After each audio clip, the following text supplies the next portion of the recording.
It is now official. At the box office, the new Ghostbusters movie has flopped. Domestically, it only brought in $65.2 million. Internationally, $19.1 million, together with an $84 million. And according to some estimates, to even break even, they would need about $434 million. Everything surrounding this entire movie since day one has been nothing but a mess.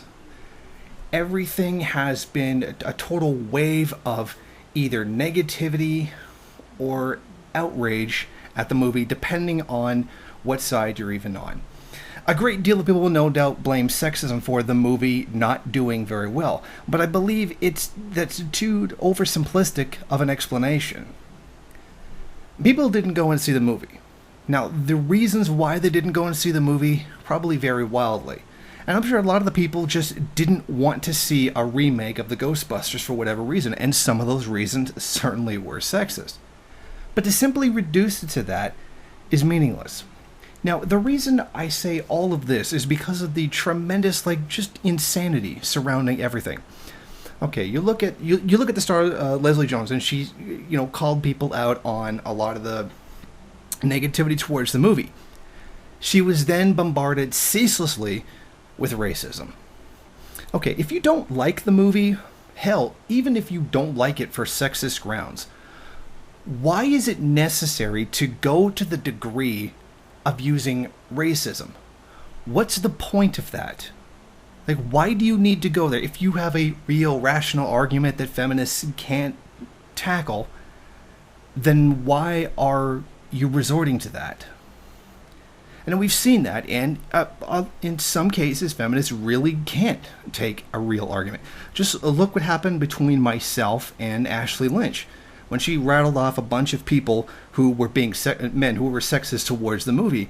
I took exception to her inclusion of AVGN, Angry Video Game Nerd James Rolfe, and I went through her argument, debunked it, and then she immediately went onto Twitter to scream victim. I never name-called her, I never personally attacked her, or anything like that. I just merely actually spoke directly to her argument.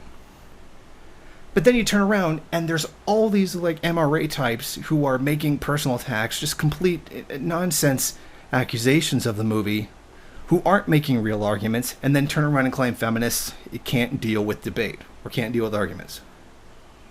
So the whole thing is a complete mess from both sides. But this really speaks to the very nature of the whole first world mentality of this thing. The fact that somebody took a movie, redid it with an all-female cast, is something to cause an upheaval. And one, in my eyes, was completely irrational. Mel Brooks could create a Broadway play about Hitler, and it would literally get less drama than this movie had. Now, I thought the movie would get more views than it did. I thought more people would go out to see it, just because of the whole media uproar around it. But turns out I was wrong, because they say, no media, no publicity is bad publicity. But apparently, I was wrong. In the end, does this movie even really matter in any way, shape, or form to anything real life? No, it doesn't. It's just a movie. But it really speaks to where people's minds really are, and where the state of political debate is, particularly in the United States. Thank you for watching. Why don't you go ahead, rate, comment, subscribe, and share on various social media. And if you want, you can head over to my Patreon page and show your support. Or you could head over to the MRN bookstore and check out some of the latest books available.